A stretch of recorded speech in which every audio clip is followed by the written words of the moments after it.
بچھڑ کے تم سے تمہیں بلانے کا عارضی فن کہاں سے لاؤں؟ اگر میں کاغذ پہ دل بنا لوں تو دل میں دھڑکن کہاں سے لاؤں؟ میں تیری زلفوں کے خم نکالوں یا کوئی تازہ غزل نکالوں؟ میں تیری زلفوں کے خم نکالوں یا کوئی تازہ غزل نکالوں؟ سویرے دفتر اگر نہ جاؤں تو گھر میں راشن کہاں سے لاؤں؟ میں تیری زلفوں کے خم نکالوں یا کوئی تازہ غزل نکالوں؟ میں تیری زلفوں کے خم نکالوں یا کوئی تازہ غزل نکالوں؟ سویرے دفتر اگر نہ جاؤں تو گھر میں راشن کہاں سے لاؤں؟ سویرے دفتر اگر نہ جاؤں تو گھر میں راشن کہاں سے لاؤں؟ عرض کر رہا ہوں کہ شادی کے بعد یہ شعر تمہارا ہی ہو جائے گا. سن لے بات فرمائیں. عرض کر رہا ہوں سویرے دفتر اگر نہ جاؤں تو گھر میں راشن کہاں سے لاؤں؟ عرض کر رہا ہوں کہ ایک غزل کے 2-3 شعر. عرض کر رہا ہوں کہ بڑے سلیقے سے زندگی کو عذاب کر کے چلا گیا تھا. بڑے سلیقے سے زندگی بڑے سلیقے سے زندگی کو عذاب کر کے چلا گیا تھا. وہ کیا گیا تھا کہ میری دنیا کو خاک کر کے چلا گیا تھا. بڑے سلیقے سے زندگی کو عذاب کر کے چلا گیا تھا. وہ کیا گیا تھا کہ میری دنیا کو خاک کر کے چلا گیا تھا. ودھائک جی تشریف لے آئے. ہمارے ودھائک بھی ایسے ہیں کہ ہمیں کسی کاریکرم میں یہ محسوس نہیں ہونے دیتے کہ ہمارے سر پہ کوئی بڑا نہیں ہے. ایک بار زوردار تالیاں ہمارے کنڈوال جی کے لیے. بچ کے نہیں جا سکتے ودھائک جی.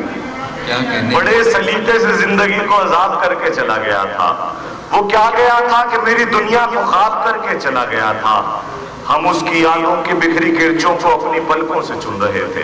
کلیم خان صاحب شاعرہ بھی پڑھیں گی, توجہ سے بے فکر رہیے, شاعرات بھی پڑھیں گی, آپ توجہ سے سنیے کہ بڑے سلیقے سے زندگی کو عذاب کر کے چلا گیا تھا. وہ کیا گیا تھا کہ میری دنیا کو خاک کر کے چلا گیا تھا. ہم اس کی یادوں کی بکھری کرچوں کو اپنی پلکوں سے چن رہے تھے. وہ اتنی اجلت میں تھا کہ سب کچھ خراب کر کے چلا گیا تھا. ہم اس کی یادوں کی بکھری کرچوں کو اپنی پلکوں سے چن رہے تھے. وہ اتنی اجلت میں تھا کہ سب کچھ خراب کر کے چلا گیا تھا. نواب بھائی یار توجہ تھا. وہ اتنی بڑے سلیقے سے زندگی کو عذاب کر کے چلا گیا تھا. وہ کیا گیا تھا کہ میری دنیا کو خاک کر کے چلا گیا تھا. ہم اس کی یادوں کی بکھری کرچوں کو اپنی پلکوں سے چن رہے تھے. وہ اتنی اجلت میں تھا کہ سب کچھ خراب کر کے چلا گیا تھا. یہ کس کے جانے کے بعد اب تک ہم اپنے اشکوں کو پی رہے ہیں؟ یہ کس کے جانے کے بعد اب تک ہم اپنے اشکوں کو پی رہے ہیں؟ یہ کون تھا جو ہماری آنکھیں شراب کر کے چلا گیا تھا؟ یہ کس کے جانے کے بعد اب تک ہم اپنے اشکوں کو پی رہے ہیں؟ یہ کون تھا جو ہماری آنکھیں شراب کر کے چلا گیا تھا؟ یہ کون تھا جو ہماری آنکھیں شراب کر کے چلا گیا تھا؟ ودھائک جی شعر آپ کے حوالے سے پڑھ رہا ہوں کہ یہ کون تھا جو ہماری آنکھیں شراب کر کے چلا گیا تھا. کم اہل ہوتا تو چھوڑ جانے میں پھر بھی تھوڑا سا وقت لیتا. کم اہل ہوتا تو چھوڑ جانے میں پھر بھی تھوڑا سا وقت لیتا. پڑھا لکھا تھا تو جلدی کار ثواب کر کے چلا گیا تھا. کم اہل ہوتا تو چھوڑ جانے میں پھر بھی تھوڑا سا وقت لیتا. کم اہل ہوتا تو چھوڑ جانے میں پھر بھی تھوڑا سا وقت لیتا. پڑھا لکھا تھا تو جلدی کارے ثواب. پڑھے لکھے لوگوں کی داد آ رہی ہے. اچھے شعر پہ داد ملے یا نہ ملے لیکن پڑھی لکھی آنکھوں میں چمک محسوس ہو تو خوشی ہوتی ہے. بہت شکریہ کہ بڑے سلیقے سے زندگی کو عذاب کر کے چلا گیا تھا. وہ کیا گیا تھا کہ میری دنیا کو خاک کر کے چلا گیا تھا. ہم اس کی یادوں کی بکھری کرچوں کو اپنی پلکوں سے چن رہے تھے. وہ اتنی اجلت میں تھا کہ سب کچھ خراب کر کے چلا گیا تھا. وہ اتنی اجلت میں تھا کہ سب کچھ خراب کر کے چلا گیا تھا. یہ کس کے جانے کے بعد اب تک ہم اپنے اشکوں کو پی رہے ہیں؟ یہ کون تھا جو ہماری آنکھیں شراب کر کے چلا گیا تھا؟ تو اپنے حصے کی نفرتوں پہ بھی آ کے تھوڑی سی بات کرتا. وہ اپنے حصے کی نفرتوں پہ بھی آ کے تھوڑی سی بات کرتا. محبتوں کا تو خیر سارا حساب کر کے چلا گیا تھا. وہ اپنے حصے کی نفرتوں پہ بھی آ کے تھوڑی سی بات کرتا. محبتوں کا تو خیر سارا حساب کر کے چلا گیا تھا. اور آخری شعر پڑھ رہا ہوں کہ محبتوں کا تو خیر سارا حساب کر کے چلا گیا تھا. میں پھر بھی اس کو دعائیں دوں گا. یہ میری فطرت کا ہے تقاضا. بہت خوب. میں پھر بھی اس کو دعائیں دوں گا, یہ میری فطرت کا ہے تقاضا, جو میری راتیں, جو میری نیندیں خراب کر کے چلا گیا تھا. واہ واہ واہ واہ واہ, کیا کہنے بھائی, واہ واہ واہ.